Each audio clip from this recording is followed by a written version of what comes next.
sejak zaman Bani Israel sampai dengan masa yang sekarang ini.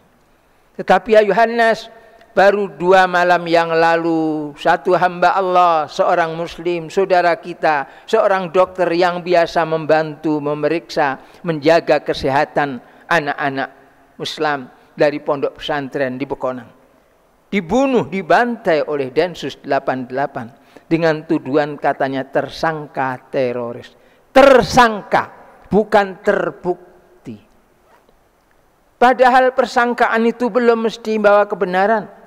Berapa kali sudah terjadi salah bunuh yang di Klaten, 1 jiwa disia-siakan begitu saja, dipegang, disiksa lalu mati. Demikian juga yang ini katanya ditangkap di jalanan lalu mati. Ayo Hannas, tentu mereka yang melakukan pembunuhan akan membuat alasan karena begini, karena begitu dan sebagainya. Yang terang dia tidak bersenjata, yang mengejar, yang mengepung beberapa orang yang bersenjata. Apakah mereka tidak diajar dengan keterampilan? Mereka adalah orang-orang yang dilatih untuk berperang, untuk menghadapi orang-orang yang bersenjata. Ini seorang dokter, seorang diri di sebuah mobil. Alasannya katanya begitu-begitu dan sebagainya. Dan akhirnya ringkasnya saja dibunuh. Jangan mengira nanti pembunuhnya akan diurus. Tidak. Apalagi itu cuma 1 jiwa. 6 jiwa di kilometer 50. Di jalan tol Jakarta Cikampek. Dibiarkan begitu saja sampai hari ini. Katanya ada yang disidang. Apakah terbukti dia yang membunuhnya? Ataukah dia orang yang disuruh untuk mengakui seolah-olah dia yang membunuhnya? Dan apakah yang dicitrakan pembunuhan itu benar? Bahwa mereka begini begitu. Ingat, waktu malam hari mereka dibantai pagi harinya. Jenderal polisi dan jenderal angkatan darat mengatakan terjadi tembak menembak. Mereka akhirnya terbunuh, katanya demikian. Yang lainnya ada yang lari.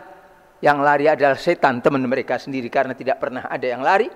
Yang terbunuh adalah sudah jelas terbunuh. Padahal mereka tidak seperti yang dicitrakan. Tapi itu adalah dibantai mereka itu. Apalagi sekarang 1 jiwa, saksikan. Tidak akan diurus itu yang membunuh. Padahal Allah mengatakan orang yang membunuh 1 jiwa saja.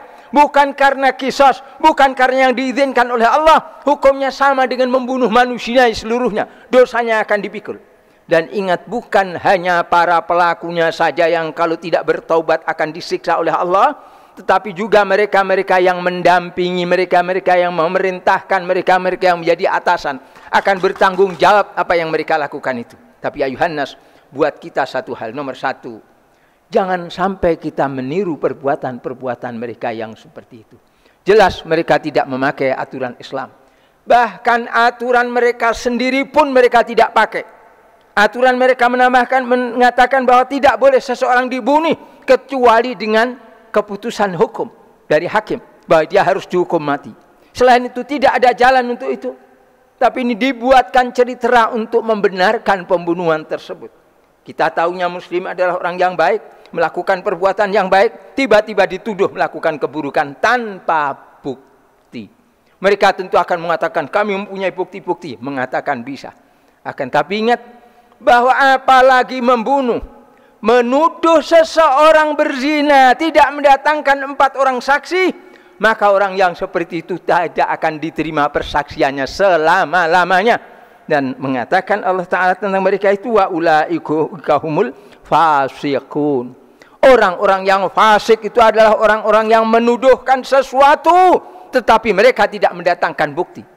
Maka in ja'akum fasikun binaba'in fatabayyanu. Kalau datang orang fasik kepada kalian dengan sesuatu berita, itu teroris, tersangka teroris dan sebagainya, tidak ada bukti. Tabayyan, tidak ada bukti. Faulaika humul fasikun. Maka mereka itu adalah orang-orang yang fasik, yang tidak boleh diterima persaksiannya selama-lamanya.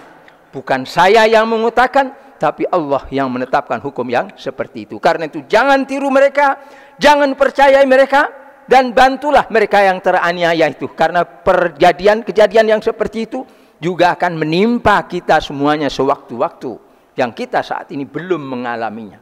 Tapi la haula wala quwwata illa billah. Tawakkalna 'ala Allah, karena sesungguhnya Allah itu yang maha kuasa, Allah yang maha besar, maha belas kasih kepada kita semuanya. A'udzubillahi